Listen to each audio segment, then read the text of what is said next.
You begin to notice a pattern in the world, a hidden code of slights and coincidences that others dismiss. It feels as though the universe, or perhaps a specific someone within it, is sending you subtle messages. A coworker's casual laugh seems directed at you. A friend's rescheduled lunch feels like a deliberate avoidance. And news headlines feel like they carry a personal, mocking subtext. This isn't just casual suspicion. It is a quiet, growing conviction that there is a narrative unfolding just beneath the surface of everyday life. A narrative in which you are the central, targeted character. You collect these mental breadcrumbs, piecing together a story of implicit threats. The world transforms from a neutral stage into a theater of potential hostility, where every random event is scrutinized for its intended meaning, and the most innocent gesture can feel like a calculated part of a larger, unseen plan. Conversation becomes a minefield. You find yourself engaging in a constant, internal editing process, measuring every word before it leaves your lips. The simple act of sharing an opinion or a personal detail feels risky, as if you are handing over ammunition that could one day be used against you. You withhold information not out of deceit, but out of a profound need for self-protection. This creates a tangible wall between you and others, a barrier built from unsaid thoughts and carefully constructed replies. You leave interactions feeling drained from the performance, and paradoxically, more easily. This hypervigilance in communication stems from a core belief that trust is a vulnerability, and that your inner world, if fully exposed, would be misinterpreted or weaponized. The fortress of the mind is secure, but it is a lonely place to reside. A neutral comment echoes in your mind for days, its tone and wording endlessly analyzed. You replay a brief email from your boss or a passing remark from a partner, searching for the true, hidden intent beneath the plain text. Was that compliment actually a veiled criticism? Was their suggestion a subtle way of pointing out a failure? This deep dive into subtext is exhaustive. It often leads to a distorted conclusion, one that confirms your growing apprehension. The search for hidden meaning is a self-fulfilling prophecy, where ambiguity is always resolved in favor of threat. This mental ritual reinforces the walls around you, as you become convinced that others are communicating in a secret language of disrespect or malice, a language that you alone seem fluent in. You begin to compulsively document interactions, keeping a mental or even physical ledger of perceived wrongs, inconsistencies, and suspicious events. That time your neighbor looked at your car a moment too long. The day your sibling was oddly specific in a question. The exact wording of a text message that felt off. All are cataloged with meticulous detail. This archive is not for reflection, but for evidence. It serves as a definitive proof to counter anyone who might dismiss your concerns as imagination. The record keeper believes they are building a case for their own sanity, assembling irrefutable data that reveals the truth of the hostility they sense. Yet this very act entrenches the paranoid narrative, turning a collection of ambiguous moments into a seemingly coherent timeline of antagonism, solidifying a reality that feels indisputable from within, but invisible to those outside. A once solid relationship suddenly feels fragile, as if built on a foundation you can no longer see. You experience a jarring, intuitive conviction that a close friend, family member, or partner has betrayed you, often without a single piece of concrete evidence to justify the feeling. This is not a mere doubt. It is a seismic shift in your perception of that person's character. Their past kindnesses are recontextualized as manipulation. Their reliability becomes a clever act. You watch them more closely, interpreting their every action through this new, dark lens. A phone placed face down, a hushed conversation, a vague social media post, all become confirmation of your deepest fear. This rupture is profoundly disorienting and painful, leaving you feeling both profoundly alone and vindicated in your belief that no bond is ultimately secure. Your worldview becomes a sealed system, immune to contradiction. When others offer logical, benign explanations for the events that trouble you, their words are instantly filtered out or reinterpreted as part of the problem. Their attempts to reassure you are seen as proof of their ignorance, or worse, their complicity. You're just being paranoid becomes the ultimate confirmation of the conspiracy against you. This impenetrable logic is a hallmark, a psychological immune response that protects the core belief from being dismantled. It creates a frustrating chasm between you and your support system, as every effort to pull you back to common ground only pushes you further into your certainty. The truth you feel is too dangerous for others to see or admit, leaving you the sole bearer of a terrible, isolating knowledge. The suspicion is not just a thought. It is a physical experience. You live in a state of low-grade, perpetual threat. Arousal. Your muscles are often tense, your jaw clenched, your senses heightened as you scan your environment for clues. Sudden noises make you jump. Unexpected encounters send a jolt of adrenaline. This is the physiology of a hunted animal, a body preparing for a danger it cannot always name. The constant tension leads to exhaustion, headaches, and a frayed nervous system. Your body is confirming what your mind believes. You are not safe. This somatic feedback loop is powerful, making the paranoia feel undeniably real because it is literally felt in the pulse, the breath, the tightness in the chest. The mind justifies the fear, and the body obeys, creating a reality where danger is a physical truth. You walk into a room and feel the weight of silent judgment. Conversations seem to hush as you approach.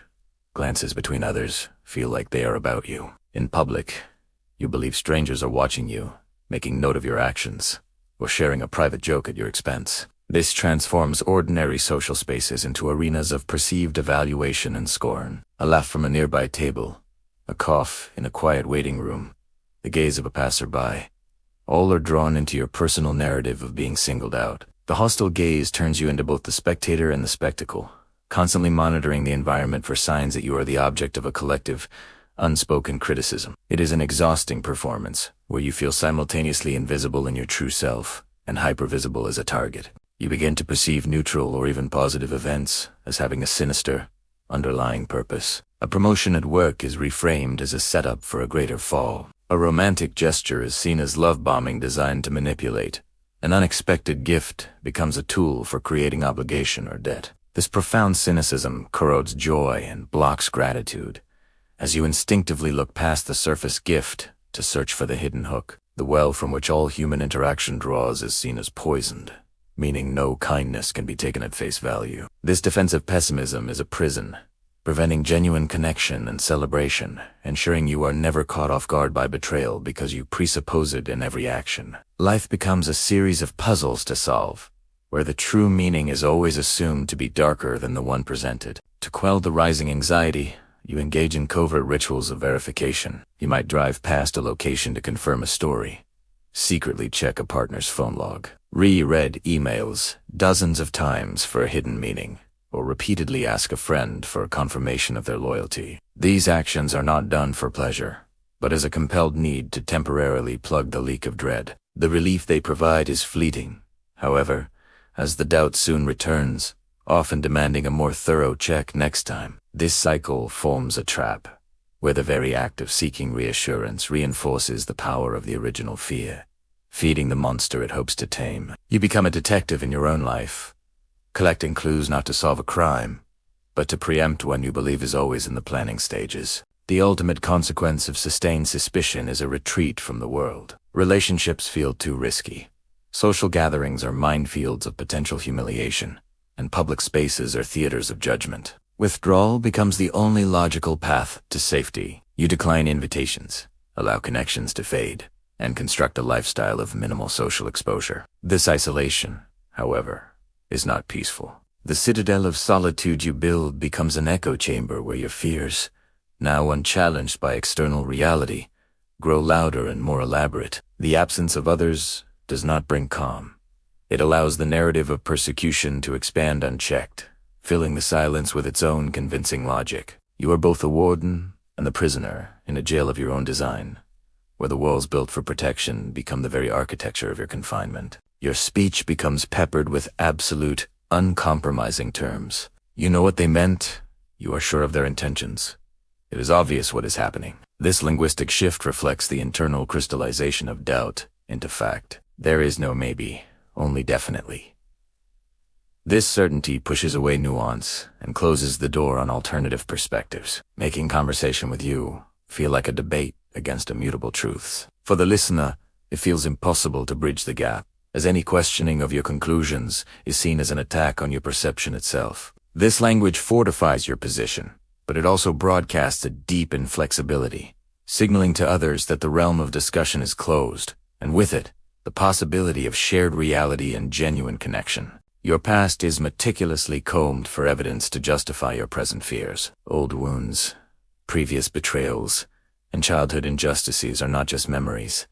They are actively curated proof that the world is and has always been a hostile place. A minor slight in the present instantly connects, in your mind, to a major betrayal from a decade ago, forming a pattern that confirms a lifelong truth of This reframing of your personal history creates a seamless, unbroken narrative of threat, making your current suspicions feel like the logical, inevitable outcome of a life lived under siege. The past ceases to be a series of discrete events and becomes a single, grim lesson you are doomed to relive, stripping away any hope that the present or future could be different. A profound, defensive form of self-reliance takes hold. You conclude that you are the only person you can truly trust, and therefore, you must be the ultimate authority on everything that concerns you. Advice is dismissed. Collaboration feels like a compromise, and delegating any task sparks intense anxiety about loss of control. This sovereignty is a heavy crown, a lonely burden where you are the sole strategist, analyst, and guardian in a world of perceived fools and enemies. It stems from a deep conviction that reliance on others is the original sin that leads to betrayal. While it may feel empowering in the short term, it is a path to burnout and profound alienation, as you wall yourself off not only from potential harm, but from the essential human gifts of support, sarid bordin, and collective wisdom. Individual words or actions become magnified, ripped from the broader context in which they occurred. A friend's 5-minute delay is no longer part of a busy day. It is a standalone act of disrespect. A single critical sentence in an otherwise positive review becomes the entire hidden message. This tunnel vision creates a distorted reality where minor, human imperfections are inflated into major character indictments. The mosaic of a person's behavior, with its blend of good and bad, is shattered, and you fixate on a single, dark tile, believing it represents the whole picture. This makes forgiveness impossible and reconciliation futile, as you are no longer engaging with the full, complex person, but with the caricature of threat you have constructed from a fragmented piece of data. Believing attack is imminent, you may feel compelled to strike first. This manifests not as physical violence, but as verbal accusations, cutting off relationships without explanation, quitting a job suddenly, or launching a campaign of gossip to discredit someone you believe is plotting against you. These are acts of psychological self-defense, designed to protect you from an anticipated blow. The tragic irony is that these very actions often create the very conflict and social fallout you feared, thereby confirming your original paranoid belief. The preemptive strike is a devastatingly effective self-fulfilling prophecy, burning bridges based on a suspicion and leaving a trail of very real, very confused casualties in your wake, all of which you will later point to as proof you were right all along. Your environment becomes a web of personal signs and portents. The universe itself seems to be communicating with you through a coded language of symbols, a repeatedly seen license plate, a song shuffled at a specific moment, a bird hitting your window. These are not random events. They are interpreted as meaningful messages, often warnings or confirmations of your suspicions. This magical thinking provides a sense of order and agency in a world that feels threateningly chaotic, as if you are privy to a hidden layer of reality. It deepens your isolation, however, because this symbolic system is entirely personal and impossible to share. You live in a private cosmology where everything connects back to you, a narrative both profoundly self-centered and deeply alienating.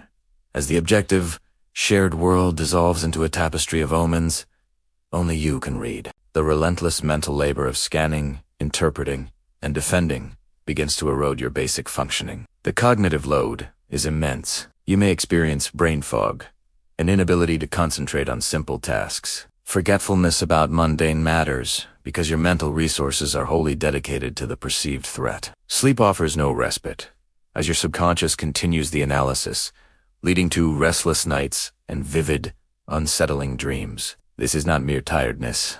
It is the depletion of a soldier on perpetual watch. Your mind, tasked with guarding against shadows, becomes unfit for the daylight tasks of living. The exhaustion is a final, cruel feedback loop, as your diminished capacity to think clearly makes you more vulnerable to distorted thoughts, less able to challenge them, and more convinced of your own fragility. You begin to project your own internal states, particularly anger, shame, or hostility, onto others. A feeling of self-loathing transforms into a conviction that people look down on you. A flash of anger you suppress is then perceived as rage directed at you from a stranger. The world becomes a mirror, but a fractured one, reflecting back not an accurate image, but the distorted shapes of your own unacknowledged emotions. This projection is a protective mechanism, externalizing difficult feelings so you can battle them outside yourself rather than within. The tragedy is that it validates your paranoia, as you now see your own inner turmoil,